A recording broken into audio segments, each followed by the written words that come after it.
अस्सलाम वालेकुम। Country news digital की जानिब से मैं हूं सरदार राशिद जी। बिल्कुल मैं इस वक्त मौजूद हूं KSL के इवेंट पे। यहाँ पर मेरे साथ मौजूद है यहाँ के चीफ ऑर्गेनाइज़र और कुछ इन्फ्लुएंसर्स। आइए चलते हैं यहाँ पर मौजूद, इनसे बातचीत करते हैं और जानते हैं कि वो इसका फ्यूचर क्या देखते हैं और कश्मीरियों को किस तरह प्रमोट करेंगे।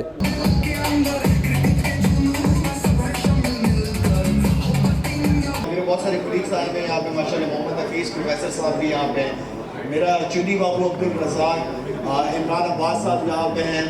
तो सारों को देख के बहुत खुशी हुई है और प्लेयर्स इवेंट का हिस्सा बनाने के लिए। और जैसे कि हर पाकिस्तानी के दिल में खून में क्रिकेट है, हमारे दिल में भी है। किस तरह कश्मीरी प्रमोट होंगे इस तरह? जी, ये कश्मीरियों के लिए बहुत बड़ी अपॉर्चुनिटी है जो कश्मीर सुप्रीम लीग होने जा रही है। और इसमें जो कश्मीर का नौजवान है, जो कश्मीर का टैलेंट है, जो सामने आने से पहले ही जो है वो अपनी मौत आ मर जाता था, हम इनको लेके आएंगे और इनको नई ज़िंदगी देंगे, नई शहर देंगे, नई सोच देंगे। और इनको हम इंटरनेशनल लीग में ही नहीं, इंटरनेशनल टीम में भी ये लोग आएंगे कश्मीर के इंशाल्लाह। अच्छा, तो आप इसका फ्यूचर क्या देखते हैं आगे? फ्यूचर में 1 साल बाद, 2 साल बाद, 3 साल बाद इसकी क्या पोजीशन होगी? KSL किस लेवल पे जाके? ये आज का इवेंट और कश्मीर सुप्रीम लीग के जो चेयरमैन है मसूद खान और पूरी टीम जितनी मेहनत जफाकशी से काम कर रही है, मुझे उम्मीद है कि ये जो कश्मीर सुप्रीम लीग है ये एक इंटरनेशनल लीग साबित होगी और ये दुनिया में जाके अपना नाम पैदा करेगी। और इसका ना सिर्फ क्रिकेट के हवाले से एक नाम पैदा होगा, ना सिर्फ ये पाकिस्तानी कश्मीरी प्लेयर्स को सामने लेके आएगी, बल्कि जो कश्मीर कॉज है दुनिया में उसको भी उजागर करेगी कि जब कश्मीर का प्लेयर जाएगा दुनिया में तो दुनिया को पता चलेगा कि पाकिस्तान ने कश्मीर में कितना अमन कायम रखा हुआ है और किस तरह उनको जो है खुद इन्सारी दी हुई है, खुददारी दी हुई है। और कश्मीर जो है वो जो है एक सेल्फ स्टेट के तौर पे सामने आ रहा है। तनवीर इलियास साहब का आगे आ जाना, उसकी ऑनरशिप लेना, उसमें ऑब्वियसली हमारा टैलेंट बहुत उभर के आएगा। और फिर पूरे कश्मीर से, GB से भी हमारी टीम्स आ रही हैं, तो ये देख करके बहुत खुशी हो रही है कि अब नेशनल एंड इंटरनेशनल लेवल पे हमारे प्लेयर्स इंशाल्लाह आगे जाएंगे।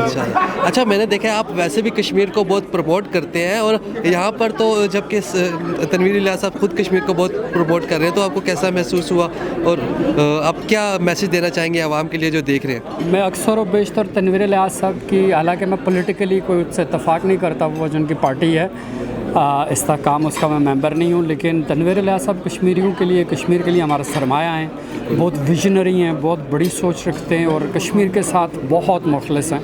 तो वो सारी चीज़ें देख करके जब हम उनके साथ काम करते हैं, जैसे अभी आपने देखा कि आज उन्होंने कहा कि जी वो मस्कत ओमान वालों ने 2-4 स्टूडेंट्स मांगेंगे वो, तो उन्होंने कहा नहीं हम 15-20 देंगे। तो ये बड़े विजनरी लोग होते हैं, दूर तक देखने की सलाहियत रखते हैं। तो मुझे तनवीर इलियास साहब, नॉट जस्ट तनवीर इलियास साहब बट इलियास साहब, उनकी फैमिली, सारे लोगों को बहुत खुशी होती है। स्पेशली जब आप इस्लामाबाद में एंटर करते हैं तो सबसे बड़ी बिल्डिंग जो है belongs to Kashmiris, belongs to this family. So मुझे बहुत अच्छा लगता है इन लोगों के साथ काम करते हुए। बताइएगा, बड़ा अच्छा इवेंट रहा और तनवीर इलियास साहब की बड़ी पुरजोश तकरीर भी रही, तो मुझे बताइएगा आप आगे KSL का क्या फ्यूचर देखते हैं और क्या सोचते हैं कि इससे कश्मीर को कितनी प्रमोशन मिलेगी? देखिए जी, इनकी जो कोशिश है वो सो बड़ी ग्रेट कोशिश है कि उसमें कश्मीर के टैलेंट को और गिलगित बल्तिस्तान टैलेंट को आगे ला रहे हैं। ठीक है। सरदार तनवीर इलियास साहब एक बड़े फर्म बिलीव वाले बंदे हैं और ये जो चीज़ करते हैं, अपने जो भी इनके प्रोजेक्ट्स प्रीवियसली देखे होंगे वो सारे सक्सेसफुल हैं। तो KSL इंशाल्लाह ताला एक सक्सेस स्टोरी है। इसमें इंशाल्लाह आप जिसका पहला सीज़न है तो इसी सीज़न से इंशाल्लाह 24 चूँकि मैचेस स्टार्ट हो रहे हैं, तो इसी सीज़न से आप देखेंगे कि एक KSL एक सक्सेस स्टोरी आपको मिलेगी इंशाल्लाह।